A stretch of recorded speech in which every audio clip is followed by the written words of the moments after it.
For decades, Greenland was Europe's forgotten corner, a frozen outpost that barely registered in strategic thinking.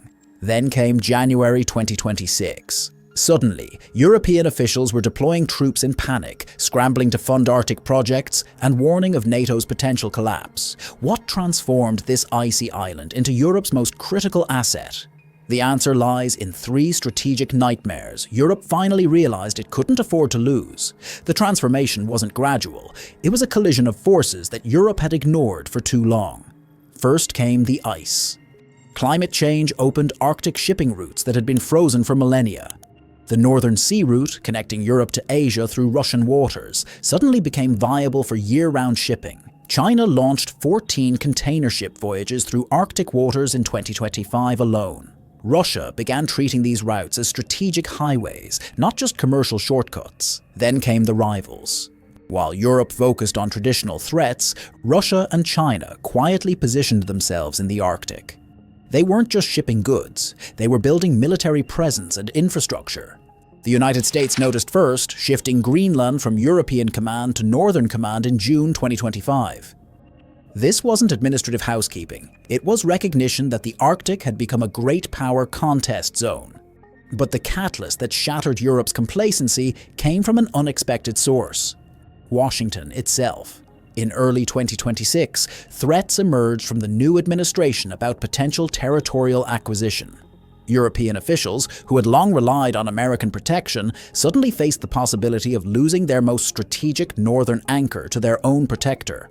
The panic was immediate and revealing. As one European official put it, Putin wants a weaker NATO. Trump is giving it to him. France and Germany began unplanned troop deployments within weeks. Denmark started boosting Arctic defense spending. The European Union activated rapid deployment plans that had never been tested in the Arctic. What had seemed like political theater revealed itself as an existential security crisis. The reason for this panic becomes clear when you understand what losing Greenland actually means. Let's be specific. Losing Greenland means losing these three capabilities. Period. First, Europe loses control of the Guyuk Gap. This narrow stretch of water between Greenland, Iceland, and the UK serves as the front door lock to Europe's ocean highway. Every Russian or Chinese submarine heading from the Arctic into the Atlantic must pass through this choke point. Greenland's position allows monitoring of underwater traffic that could threaten European shores. During the Cold War, nearly 10,000 American troops were stationed in Greenland under the 1951 Defense Agreement for exactly this reason. They weren't there for the scenery. They were there because submarines passing undetected through the Guyuk Gap could strike anywhere along Europe's coastline within hours. Today's threat is even more sophisticated. Modern submarines carry hypersonic missiles with ranges exceeding 1,000 miles. A submarine that slips past Greenland's monitoring systems could target London, Paris, or Berlin without ever entering their territorial waters. The Guyuk Gap isn't just military infrastructure, it's Europe's early warning system against underwater invasion. Second nightmare. Europe loses its path to mineral independence. Greenland holds some of the world's largest untapped reserves of rare earth elements, the materials essential for everything from wind turbines to smartphones. For decades, ice made these deposits commercially impossible to reach. Climate change changed that equation. As ice coverage retreats, these mineral deposits become accessible just as Europe desperately needs alternatives to Chinese supply chains. The European Union's ResourceEU fund has already earmarked investments for Greenland's mineral projects. This isn't just about economic opportunity, it's about technological sovereignty. Without access to rare earth elements, Europe remains dependent on China for the materials that power modern civilization. Third, Europe loses its space infrastructure redundancy. Greenland's position makes it ideal for satellite communication systems and missile tracking radar. The island serves as a backup to Norway's Svalbard installations, which have become vulnerable to both cyber attacks and physical interference. The United States recognized this value when it moved Greenland from European Command to Northern Command. Enhanced satellite and radar systems can track missile launches from anywhere in the Arctic, providing crucial early warning times. For Europe, losing this capability means losing eyes and ears on the most militarily active region in the world. These aren't theoretical concerns. They represent the concrete security infrastructure that keeps Europe's borders monitored, its technology supply chains independent, and its early warning systems operational. Faced with this three-part strategic nightmare, Europe's response wasn't just diplomatic protests, it was a complete recalibration of Arctic strategy. The question became, could Europe hold Greenland without American cooperation, or was there another way to secure these vital capabilities? The answer surprised many observers. Europe didn't choose confrontation. Instead, it chose what foreign policy expert Liana Fix calls the everything but territory strategy. Rather than trying to match American military presence, European leaders began offering enhanced cooperation, more NATO troops in Greenland, expanded American bases under the existing 1951 agreement, increased European funding for Arctic infrastructure. The message was clear. We'll give you greater military access if you don't threaten territorial control. France and Germany led rapid deployment exercises to demonstrate European capability to defend Greenland independently if necessary. But these exercises served a dual purpose. They showed strength while simultaneously offering partnership. The European Union activated its rapid deployment capacity, integrating Greenland into broader defense planning for the first time. On the economic front, Europe accelerated Arctic investments. The Resource EU Fund, originally designed to reduce dependence on Chinese critical minerals, suddenly prioritized Greenland projects. New satellite communication investments began flowing toward Greenlandic infrastructure, reducing European reliance on Norwegian facilities that had proven vulnerable. The strategy acknowledged an uncomfortable reality. Denmark alone cannot guarantee Greenland's security. The island's 56,000 residents and Denmark's limited Arctic military capabilities simply cannot match the scale of great power competition now focused on the region. European cooperation became necessity, not choice. But here's where the strategy gets interesting. Europe also began leveraging Russia's strategic weakness. Remember, Russia has spent 4 years making marginal gains in Ukraine while depleting military resources. As one European official noted, Russia thought it would take Kiev in 3 days and has instead spent 4 years making very modest gains. The idea that they have the bandwidth to challenge the West in Greenland is ludicrous. This assessment allowed Europe to focus on the real challenge, managing American demands while securing long-term Arctic access.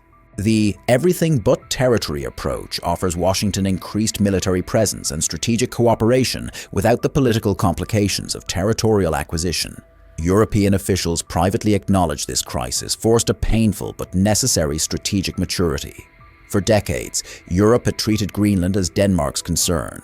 The 2026 threats revealed how dangerous this assumption had become. Arctic geopolitics now requires structured European cooperation, not national-level responses.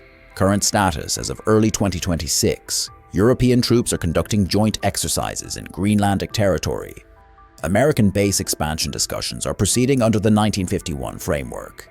Chinese shipping through Arctic routes continues increasing, but remains far below the tens of thousands of vessels that transit the Suez or Panama canals annually. The immediate crisis has stabilized, but the underlying strategic reality remains unchanged. This isn't a problem that gets solved once. It's a front that requires permanent attention. What Europe discovered in 2026 is that defending Greenland means defending the geographic foundations of European security itself. The outcome isn't resolution, it's recognition of a permanent strategic shift. Europe's everything but territory approach has created a new equilibrium, but one that requires constant management. The exercises and investments of early 2026 represent the beginning of a long-term commitment, not a temporary response. What makes this situation sustainable is that it aligns with broader geopolitical realities. American military presence in Greenland serves both European and American interests in countering Russian and Chinese Arctic advances. European funding and NATO integration provide the resources Denmark alone could never match. The arrangement offers strategic depth without the political complications of territorial disputes. The mineral dimension adds economic incentive to military cooperation. As ice coverage continues retreating, Greenland's rare earth deposits become more accessible each year.